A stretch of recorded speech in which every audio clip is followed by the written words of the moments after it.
Hassan Nawaz Saab, Rai Hassan Nawaz Saab to ask one question.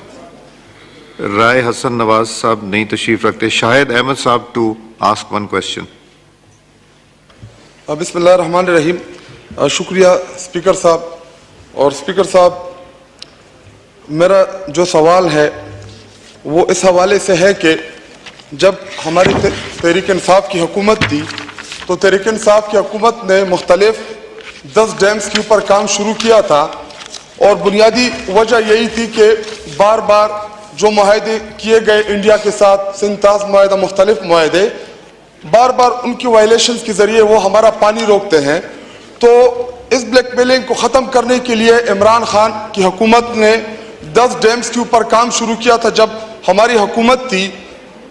ڈیموں کے ساتھ ساتھ ہماری حکومت نے مختلف احساس پروگرام, صحت انصاف کارڈ, اسی طرح ہمارے بہت زبردست پروگرام چل رہے تھے ہماری حکومت میں. لیکن رجیم چینج کے بعد جس طرح صحت انصاف کارڈ, احساس پروگرام, مختلف چیزوں کو روک دیا, تو میرا یہ سوال ہے کیا جن 10 ڈیمز کے اوپر ہماری حکومت میں کام شروع ہوا تھا ان کی پروگرس کیا ہے اور وہ ڈیمز کب تک کمپلیٹ ہوں گے تاکہ ہم انڈیا کے اس منافی سے جان چھڑا سکیں اور ادھر ہمارا کسان خوشحال ہو, ان کو ٹیوب ویلز مختلف چیزیں جو سہولیات ہیں وہ میسر آ سکیں. منسٹر صاحب بڑا اچھا پوائنٹ ریز کیا ہے فاضل رکن نے. فاضل سر فعل فاض واد لام. آج شیر افضل بیٹھے ہیں. شیر افضل میں نے وضاحت کی ہے وہ آپ سے فاضل رکن ہی کہہ رہے تھے. منسٹر صاحب ہو گئی بات. منسٹر صاحب میرے آنریبل ممبر بیٹھے ہیں, وہ میں نے وربیٹم نکلوایا تھا, وہ آپ کو میں بھیج رہا ہوں, ذرا دیکھ لیجئے گا. وہ جو مس انڈرسٹینڈنگ ہوئی تھی بالکل ایسے نہیں, میں تو خود الحمدللہ کہہ رہا ہوں, میں بھی یہی کہہ رہا ہوں. الحمدللہ جی. شیر افضل ویسے بھی کچھ کسی نہ کسی حوالے سے میرے دل کے قریب ہے, وہ بعد میں بتاؤں گا. میں بار یہ بات سنیں, ہمیں دکھانے کے لیے لڑائی ہوتی ہے, آپ لوگ سارے ملے ہوئے بیچ میں سے, میں ہمیں دکھانے کے لیے. میں عرض کر دیتا ہوں کہ جو پروجیکٹس پروونشل گورنمنٹ نے ڈیمز کے اناؤنس کیے تھے, جن کی طرف اشارہ کیا ہے میرے بھائی نے, وہ پروونشل گورنمنٹ اس کو ایگزیکیوٹ کرے گی اور وہی کرتی ہے. وہ ڈیمز کے پروجیکٹس تھے جو کہ خیبر پختونخوا حکومت کے تھے, ان کے اوپر میرے خیال میں میڈیا پہ, ٹی وی پہ بہت ساری بحث ہو چکی ہے. میں کوئی ایسی سیاسی بات نہیں کروں گا. البتہ جو فیڈرل گورنمنٹ ریلیٹڈ ڈیمز ہیں وہ میگا پروجیکٹس تھے. اس ہاؤس کو معلوم ہے کہ کیا پروگرس ہوئی ہے. منڈا پہ, داسو پہ کیا پروگرس ہوئی ہے, جو ہمارا دیا میر بھاشا ہے اس پہ کیا پروگرس ہوئی ہے, اور وہ سب کے سامنے ہے. اس پہ کسی حکومت کی طرف سے میں کہتا ہوں کم از کم ان سالوں میں, پچھلے دور میں اور کیئر ٹیکرز میں اور اب کام کی رفتار میں سست روی نہیں آئی.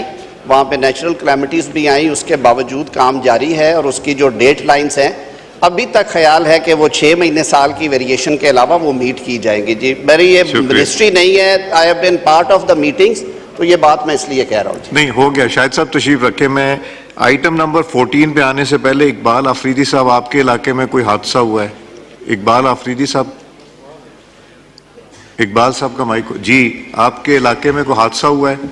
جی میرے خیال میں جمعے کی دن وہاں پہ ایک گولہ پھٹا ہے جس سے 2 کمسن بچے شہید ہوئے ہیں اور ایک اب بھی آئی سی یو وارڈ میں ہے.